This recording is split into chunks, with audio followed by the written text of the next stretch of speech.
Tonight is the first night for the opening festivities of the Association of Midwestern Museums. And the first thing they did was take us to a hospital. This happens to be the former hospital that is now, wait for it, the Indiana Medical History Museum. And here is, it's so much easier to see the building when I'm not trying to do it as a selfie. So we see the reception room's up front, but we're headed straight to the back.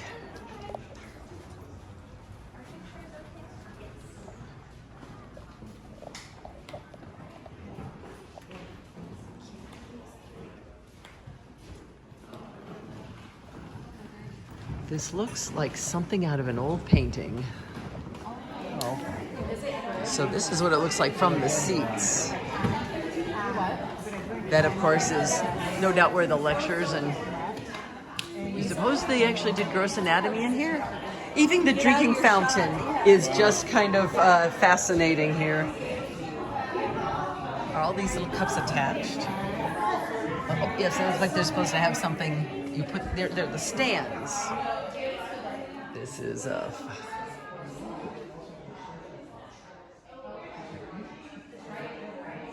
it kind of says it all, doesn't it? Iron lung for infants. Okay. The last inspection was 1981.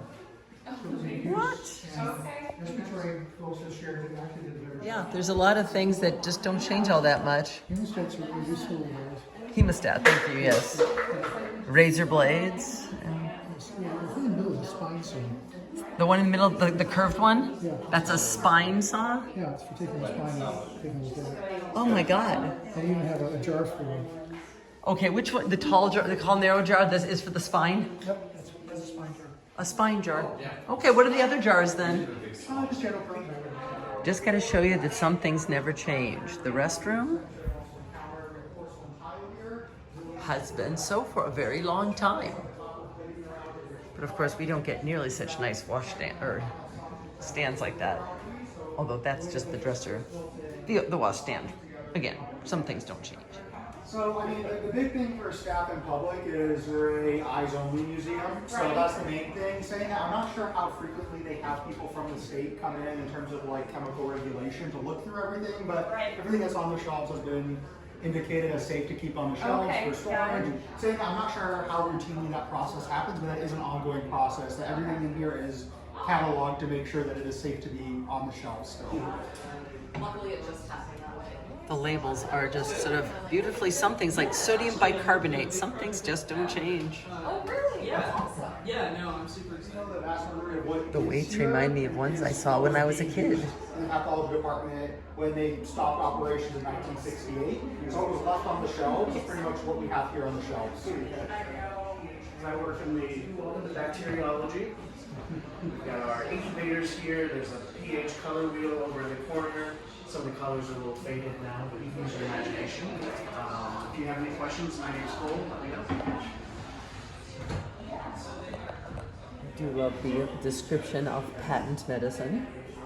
And yay, Food and Drug Act of 1906, when gee, you can't just sell poison of any sort that you want. Like swamp root? Please note the medical cigarettes. So what makes them medical? The Anatomical Museum has some anatomical samples. We've got a few brains in here. So in other words, this would be a zombie heaven. Going upstairs, one finds out that this museum just goes on and on and on and on. Hello. Okay, so what did one shoot with this much camera? This is a photomicrograph. It was used to enlarge microscope slides on the glass plates so they could be reproduced for journals. Uh-huh. This dark corner is closed off, but we've got some really great signage.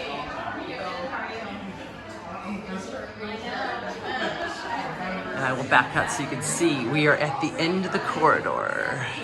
We are now entering the library.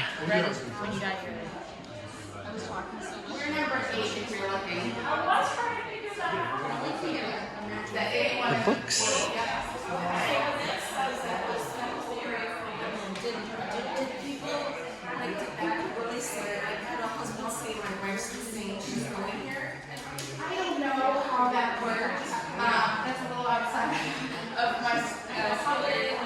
can see the library in action. I'm very glad to see a lady among the, I hope, doctors or medical students. This particular display case is fun. We have vaccines of various sorts. Tuberculins, since we know tuberculosis was a thing. The rabies vaccine, very useful.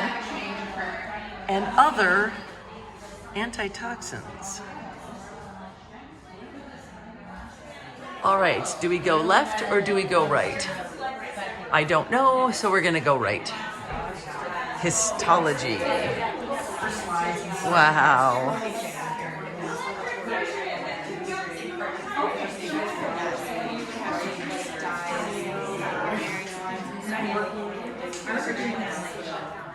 So as Cayman just said, this is all about organization. So we were wondering what these little drawers were, but then we found the answer. Wait for it, wait for it. You could say, like today. Trays of slides. Oh, yeah, that's a good. And we've now moved to the clinical laboratory. We call it the chemistry lab. The chemistry. Okay, tell me about the chemistry lab. The chemistry laboratory. So tell me about the chemistry lab. So the chemistry laboratory existed primarily to test blood and urine samples of patients, obviously, here in Central State. They were looking for notable disease, urinary tract infections, kidney stones, etc., etc. They also, a little bit later on in the history, were able to test spinal fluid in here because there's Lang's colloidal gold test, which you take some spinal fluid, you throw some saline in it, you dilute it at various levels, it will turn different colors, and that will tell you what disease that person had. We have an example of it over here that's epoxy, not real, I promise. But if you look on the back of the sheet, you can see the color layouts, and that is an example of meningitis. Oh, this is cool. When you step outside the building, there's a medicinal garden that the sun is exactly in the wrong direction. But